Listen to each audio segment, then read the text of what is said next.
Good morning. I'm going to give you a speech on CPR. As you know, if you go to a cell and you find an inmate blue or unconscious and not breathing, it's a very real problem, a real situation. I want to give you inform you to learn CPR and persuade you to become a certified or a training course. Many of us are needed, so if you know others that may need a course, and this is a motivational speech too. To start, we did have an unresponsive episode, if you come across, and there's a cardiac emergency and there's a blockage, a heart blockage, a heart attack. And knowing the difference is not as important, but usually they have an AED and you have equipment. So there's a lot of motivation to learn CPR. 10% of cardiac emergencies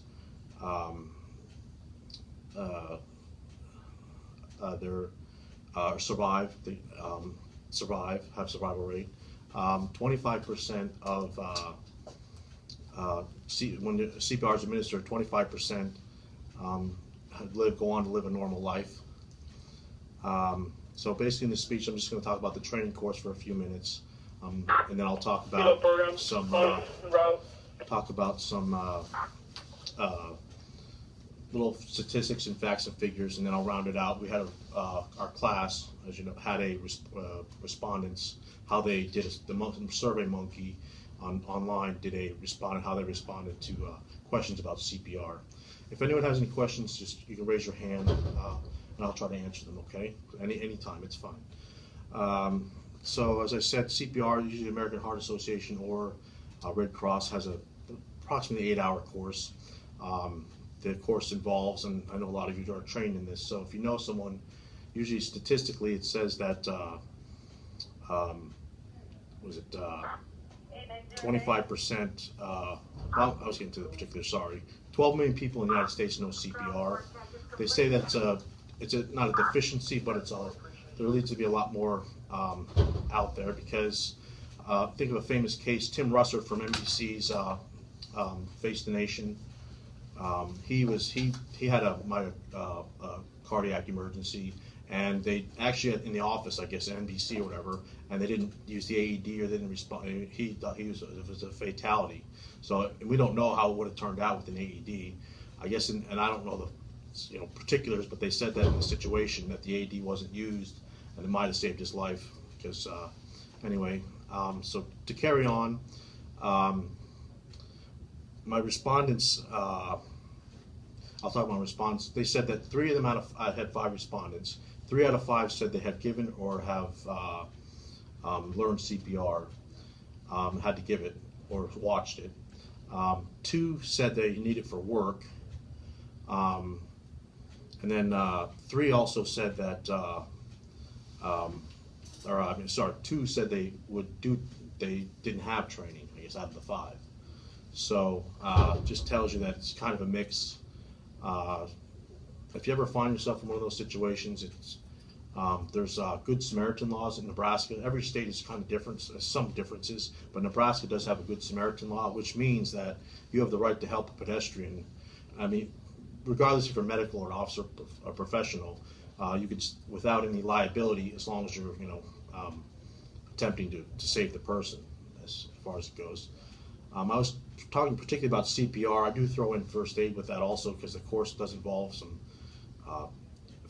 first aid and stuff like that. Leave you with a thought that every 2 minutes someone dies of a sudden cardiac arrest in the United States. 383,000 out of hospital, this is, cardiac emergencies every year. It's slowly becoming it was a leading cause of death, I think, at a certain age group. We're waning, and then it's going back up again due to diet and American lifestyles. Does anyone have any questions? Anything? No. How easy is it for an average person to sign up for and take a class? I know that we're all medical here, as well as the custody staff, because of the nature of our job. We're all required to have it, but then there are also volunteers in the building maybe, or even outside of this setting, since you're talking to more General of a broader public, right. audience, Yeah. how simple would it be for them to obtain the training? I don't say it lightheartedly, it's not very difficult. My wife's actually, like Sergeant Powers, is a certified instructor. And she's more in the educational realm than the medical realm. So, I mean, it's important that, like you said, a wide base knows, as far as like different, like the hospitals, government hospitals usually, like, I'm from the south area, southeast Nebraska, so I know the hospitals like Fairbury and Beatrice, they all have courses that you could sign up for a fee, and they give you a workbook, and they do so it's similar to what we do, but it's prevalent that it's more of if you have an interest, you could find a way to do it. Even in the smaller communities, like you're saying, I know Omaha would have several places, I'm sure. But, do they have it at like the community colleges or anything? Yeah, Southeast has. I'm pretty sure they have them there. I'm not sure who places them or who does it. Yeah, Southeast has courses. Yeah. Like I said, it's important. They use mannequins. I was going to say it a little bit earlier. They use different tools that really help with experience, because some of us are more different learners, and so I've found that experience is the best teacher in my own case. But still, I mean, not the stress or the initial moment is really important. How you decide how you're going to take this emergency situation. So I'll just conclude that so we found someone unresponsive, and we did the right thing, and you did the 30 compressions and the 2 breaths. 30 compressions, 2 breaths. You can work as a team. There's many different ways to apply CPR, depending if you have a team. If you're alone, you learn you can go for help first, obviously, or get help, and then you go ahead and administer CPR.